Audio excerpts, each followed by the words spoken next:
үлкен тораптық станцияға екі жақтан екі пойыз келе жатты. Екеуі де аттары әлемге әйгілі екі үлкен қаланың арасына күн бүгін қатынап тұратын ұшқыр пойыз. Екеуінің де келе жатқан жылдамдығы бірдей.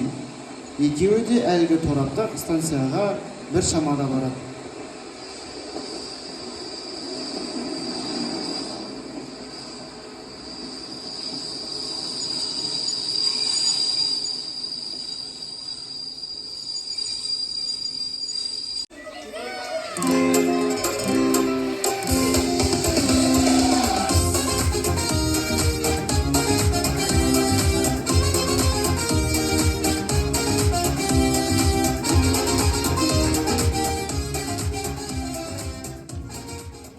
Бүгін күн кешеге сыйын деп тұр. Күгіріктің сабағы күгірікті оралымның барында. Құдайдың күні жиынып тұр екен. Күн жанып бара жатыр. Келгенме сөзіңнен басқа жаным, ай жаным, асыл жаным.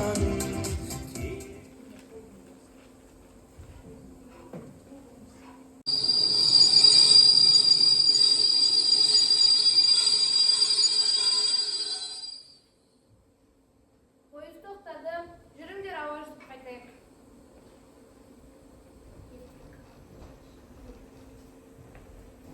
Мәкен, мынау қалай?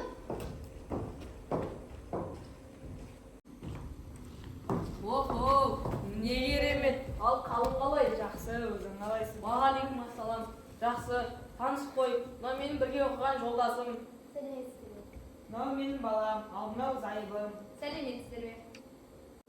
Сәлеметсіз бе? Менің есімім Айсәуле. Сәлеметсіз бе? Менің есімім Дариға, танысқаныма қуаныштымын. Мен де қуаныштымын. Ойпырмай, зымынып бара жатқан уақыт-ай. Бізді өнер бітіргенімізге 17 жыл болыпты ғой. Ал неме айналысасың? Мен өзім сол бір ауданда кіші бастықпын. Өзінше? Мен сол тресте орынбасармын. Жақсы екен ол. Менің әйелім дәрігер. Ал менің зайыбым оқытушы институтта сабақ береді. Солай екен. Солай болса жақсы екен. Біз сол демалға келе жатырмыз. Біз де солай демалысқа келе жатырмыз. Бұл жылдары жүрегім ауыр шаншып жүр. Соның үстіне қан қысымды жоғарылап бара жатыр. Менде де солай ауырып жүр. 2 жылдан бері емделіп келе жатырмын. Қасымыздағы ұлым үйдің үлкені. Жақсы екен. Мен де ұлым осымен құрдас-ау деймін. Күн ыстықтап бара жатыр.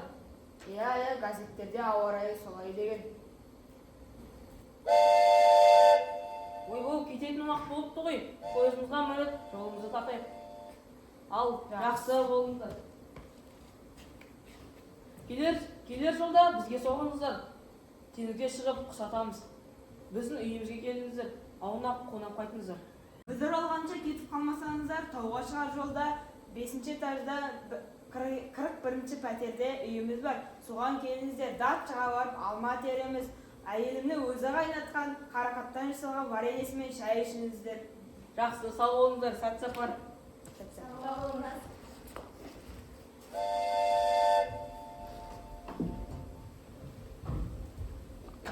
Өзі баяғысында емес, тым сырбас болып бара жатыр екен. Аудандағы бастықтардың бірімін дейді. Жаман емес. Енді бір секірсе бірінші бастық болып кетуі де мүмкін. Бұл өзі жымиып жүр-ақ. Шаруасын бітіретін жымысқым еді. Белді тіреске орынбасар болып алыпты. Басы аман болса, Астанадағы бір жұмсақ креслоға бір отырсайын тұр ғой. Осы неме баяғыда сауда техникумында оқитын қызбен жүрмеседі. Әйелі бір керек, төркіні де осал болмас.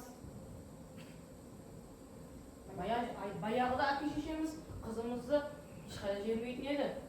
Өзі бір сұранғанда ешқайда жібермес, таныс адамдарға жіберетін еді. Бұны сүйреп жүрген сол қайын жұрты ғой. Әйтпесе бұда ештеңе жоқ. Аузының салмысын қарашы. Қара торға тап болыпты. Осы жүргені әйелінің арқасы. Әйеліне қарасақ, тәрбиелі сибайдан шыққан-ау деймін. 18-ге қыздайды. Иә, Астананың қақ ортасында пәтері бар, тауда дачасы бар екен. Универде оқытушы болып жұмыс жасайды дейді. Мына замандасымыз сауынсыйырдың өзі болып шықты ғой. Экзаменді қайта тапсыратын оқушылардан, студенттерден ақша алатын болып тұр ғой. Аудандық жердегі дәрігер деген үкіметтен қалтасын теске сорады ғой. Өтірік шынның өзін 200 ставкамен төлей салады. Олар тіпті доцент профессорлардың өзін шаңдарына естірмейді ғой. Ана сөмкесін айтсаншы, қалада керегіңді табасын-ау. Мына біз сорлы жүрміз, әлі бар жерден керегімізді таба алмайды. Жаңағының көйлегін Астанадан еш жерден таппассың. Ауданда өздері би, өздері қожа, үкіметке түскен барлық жақсы нәрсенің бәрін өздері суырып отырады.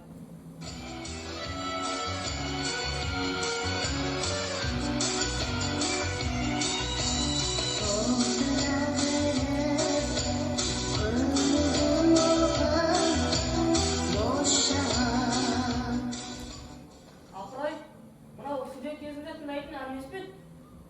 Дүниеде мұндай керемет те болады екен ғой. Тау тауға жолықпайды, адам адамға жолығады деген осы ғой. Аттай 15 жылдан соң бірінші рет көрісіп тұрмыз.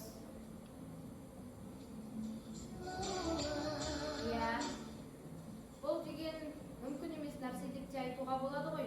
Керемет, керемет. Керемет. Мұның несі керемет? Бір-бірімен құшақтасты, қол алысты, беттерінен сүйісті, жымиысты, жылтырасты. Сонда тұрған не керемет бар? Бұлай шығып алып арттарынан сөйлеп отыр. Пенде дегенді қойсайшы. Қулық адамзаттан артылған ба? Шәкір баламыз айтпақшы, біреудің мінін көргенше, жамандығын тергенше, өз ойыңды мазалап, өз ойыңды тазалап, өзіңмен алысып өлгенше. Бәрекелді. Керемет.